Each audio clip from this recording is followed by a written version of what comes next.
नारद जी बोले, जब 2 घड़ी रात बाकी रहे तब तुलसी की मृत्तिका, वस्त्र और कलश लेकर जलाशय पर जाएं। कार्तिक में जहाँ कहीं भी प्रत्येक जलाशय के जल में स्नान करना चाहिए। गर्म जल की अपेक्षा ठंडे जल में स्नान करने से 10 गुना पुण्य होता है।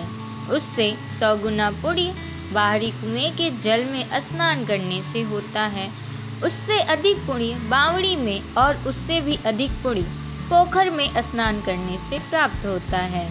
उससे 10 गुना झरनों में और उससे भी अधिक पुण्य कार्तिक में नदी स्नान करने से होता है। उससे भी 10 गुना पुण्य वहाँ होता है जहाँ 2 नदियों का संगम हो, और यही कहीं 3 नदियों का संगम हो तब तो पुण्य की कोई सीमा ही नहीं होती। स्नान से पहले भगवान का ध्यान करके स्नानार्थ संकल्प करना चाहिए। फिर तीर्थ में उपस्थित देवताओं को क्रमशः अर्घ्य, अचमनीय आदि देना चाहिए। अर्घ्य मंत्र इस प्रकार है। हे कमलनाथ, आपको नमस्कार है। हे जलाशयी भगवान, आपको प्रणाम है। हे ऋषिकेश, आपको नमस्कार है। मेरे दिए अर्घ्य को आप ग्रहण करें। वैकुंठ, प्रयाग तथा बद्रिकाश्रम में जहाँ कहीं भगवान विष्णु गए वहाँ उन्होंने 3 प्रकार से अपना पांव रखा था। वहाँ पर ऋषि वेद यज्ञों सहित सभी देवता मेरी रक्षा करते रहे। हे जनार्दन, हे दामोदर, हे देवेश, आपको प्रसन्न करने हेतु मैं कार्तिक मास में विधि विधान से ब्रह्म मुहूर्त में स्नान कर रहा हूँ। आपकी कृपा से मेरे सभी पापों का नाश हो। हे प्रभो, कार्तिक मास में व्रत तथा विधि पूर्वक स्नान करने वाला मैं अर्घ्य देता हूँ। आप राधिका सहित ग्रहण करें। हे कृष्ण, हे बलशाली राक्षसों का संहार करने वाले भगवान, हे पापों का नाश करने वाले, कार्तिक मास में प्रतिदिन दिए हुए मेरे इस अर्घ्य द्वारा कार्तिक स्नान का व्रत करने वाला फल मुझे प्राप्त हो। तत्पश्चात विष्णु, शिव तथा सूर्य का ध्यान करके जल में प्रवेश कर नाभि के बराबर जल में खड़े होकर विधि पूर्वक स्नान करना चाहिए। गृहस्थी को तिल और आंवले का चूर्ण लगाकर तथा विधवा स्त्री व यति को तुलसी की जड़ की मिट्टी लगाकर स्नान करना चाहिए। सप्तमी, अमावस्या, नवमी, त्रयोदशी, द्वितीया, दशमी आदि तिथियों को आंवला तथा तिल से स्नान करना वर्जित है। स्नान करते हुए निम्न शब्दों का उच्चारण करना चाहिए। जिस भक्ति भाव से भगवान ने देवताओं के कार्य के लिए 3 प्रकार का रूप धारण किया था, वही पापों का नाश करने वाले भगवान विष्णु अपनी कृपा से मुझे पवित्र बनाएं। जो अमनुष्य भगवान विष्णु की आज्ञा से कार्तिक व्रत करता है, उसकी इंद्र आदि सभी देवता रक्षा करते हैं। इसलिए वह मुझको पवित्र करें। बीजों, रहस्यों तथा यज्ञों सहित वेदों के मंत्र, कश्यप आदि ऋषि, इंद्र आदि देवता मुझे पवित्र करें। अदिति आदि सभी नारियां, यज्ञ, सिद्ध, सर्प और समस्त औषधियां व तीनों लोकों के पहाड़ मुझे पवित्र करें। इस प्रकार कहकर स्नान करने के बाद मनुष्य को हाथ में पवित्री धारण करके देवता, ऋषि, मनुष्यों तथा पितरों का विधि पूर्वक तर्पण करना चाहिए। तर्पण करते समय तर्पण में जितने तिल रहते हैं उतने वर्ष पर्यंत व्रती के पितृगण स्वर्ग में वास करते हैं। उसके बाद व्रती को जल से निकलकर शुद्ध वस्त्र धारण करने चाहिए। सभी तीर्थों के सारे कार्यों से निवृत्त होकर पुनः भगवान विष्णु का पूजन करना चाहिए। सभी तीर्थों के सारे देवताओं का स्मरण करके भक्ति पूर्वक सावधान होकर चंदन, फूल और फलों के साथ भगवान विष्णु को फिर से अर्घ्य देना चाहिए। अर्घ्य के मंत्र का अर्थ इस प्रकार है। मैंने पवित्र कार्तिक मास में स्नान किया है। हे विष्णु, राधा के साथ आप मेरे दिए अर्घ्य को ग्रहण करें।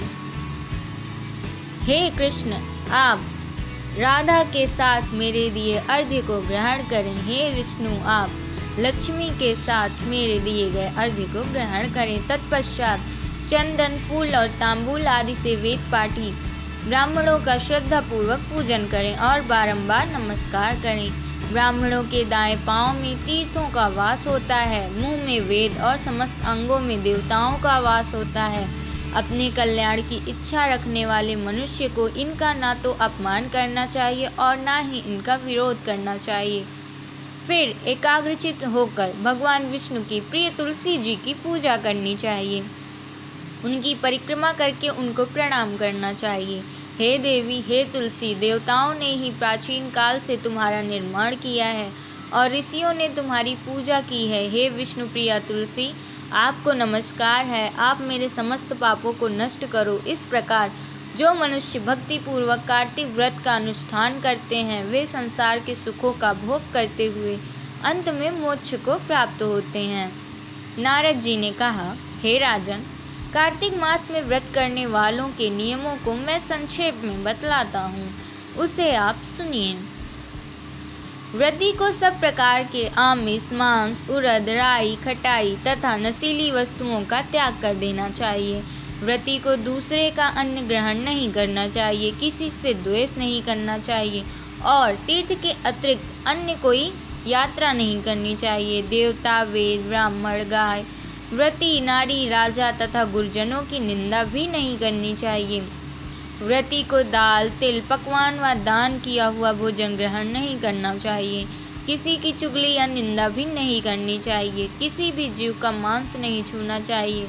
पान, कत्था, चूना, नींबू, मसूर, बासी तथा झूठे अन्न का भी प्रयोग नहीं करना चाहिए। गाय, बकरी तथा भैंस के अतिरिक्त अन्य किसी पशु का दूध नहीं पीना चाहिए। कांस के पात्र में रखा हुआ पंचगव्य, बहुत छोटे घड़े का पानी तथा केवल अपने लिए ही पका हुआ अन्न प्रयोग करना चाहिए। कार्तिक माह का व्रत करने वाले मनुष्य को सदैव ब्रह्मचर्य का पालन करना चाहिए। उसे धरती पर सोना चाहिए और दिन के चौथे पहर में केवल एक बार पत्तल में भोजन करना चाहिए। व्रती कार्तिक माह में केवल नरक चतुर्दशी, जिसे छोटी दिवाली भी कहा जाता है, के दिन ही शरीर में तेल लगा सकता है। कार्तिक माह में व्रत करने वाले मनुष्य को सिंघाड़ा, प्याज, मट्ठा, गाजर, मूली, काशीफल, लौकी, तरबूज इन वस्तुओं का प्रयोग बिल्कुल नहीं करना चाहिए। रजस्वला, चांडाल, पापी, म्लेच्छ, पतित, व्रतहीन, ब्राह्मण द्रोही और नास्तिकों से बातचीत नहीं करनी चाहिए। भगवान विष्णु को प्रसन्न करने के लिए अपनी शक्ति के अनुसार चंद्रायण आदि का व्रत करना चाहिए और उपर्युक्त नियमों का पालन करना चाहिए। व्रती को प्रतिपदा को कुम्हड़ा, द्वितीया को कटहल, तृतीया को तरुणी स्त्री, चतुर्थी को मूली, पंचमी को बेल, षष्ठी को तरबूज, सप्तमी को आंवला, अष्टमी को नारियल, नवमी को मूली, दसवीं को लौकी, एकादशी को परवल, द्वादशी को बेर, त्रयोदशी को मट्ठा, चतुर्दशी को गांजा तथा पूर्णिमा को साग का प्रयोग नहीं करना चाहिए। रविवार को आंवला का प्रयोग नहीं करना चाहिए। कार्तिक माह में व्रत करने वाला मनुष्य यदि इन शाकों में से किसी शाक का सेवन करना चाहे तो पहले ब्राह्मण को देखकर ग्रहण करे। यही विधान माघ माह के व्रत के लिए भी है। देवोत्थानी एकादशी में पहले कही गई विधि के अनुसार नृत्य, जागरण, गायन, वादन आदि करना चाहिए। इसको विधि पूर्वक करने वाले मनुष्य को देखकर यमदूत ऐसे भाग जाते हैं जैसे सिंह की गर्जना से हाथी भाग जाते हैं। कार्तिक माह का व्रत सभी व्रतों में श्रेष्ठ है। इसके अतिरिक्त जितने भी व्रत यज्ञ हैं वह 1000 की संख्या में किए जाने पर भी इसकी तुलना नहीं कर सकते, क्योंकि यज्ञ करने वाले मनुष्य को सीधा वैकुंठ की प्राप्ति होती है। जिस प्रकार राजा की रक्षा उसके अंग रक्षक करते हैं, उसी प्रकार कार्तिक माह का व्रत करने वाले की रक्षा भगवान विष्णु की आज्ञा से इंद्रादि देवता करते हैं। व्रती मनुष्य जहाँ कहीं भी रहता है वहीं पर उसकी पूजा होती है, उसका यश फैलता है। उसके निवास स्थान पर भूत, पिशाच आदि कोई भी नहीं रह पाते। विधि पूर्वक कार्तिक माह का व्रत करने वाले मनुष्यों के पुण्यों का वर्णन करने में ब्रह्मा जी भी असमर्थ हैं। यह व्रत सभी पापों को नष्ट करने वाला, पुत्र पौत्र प्रदान करने वाला और धन धान्य की वृद्धि करने वाला है।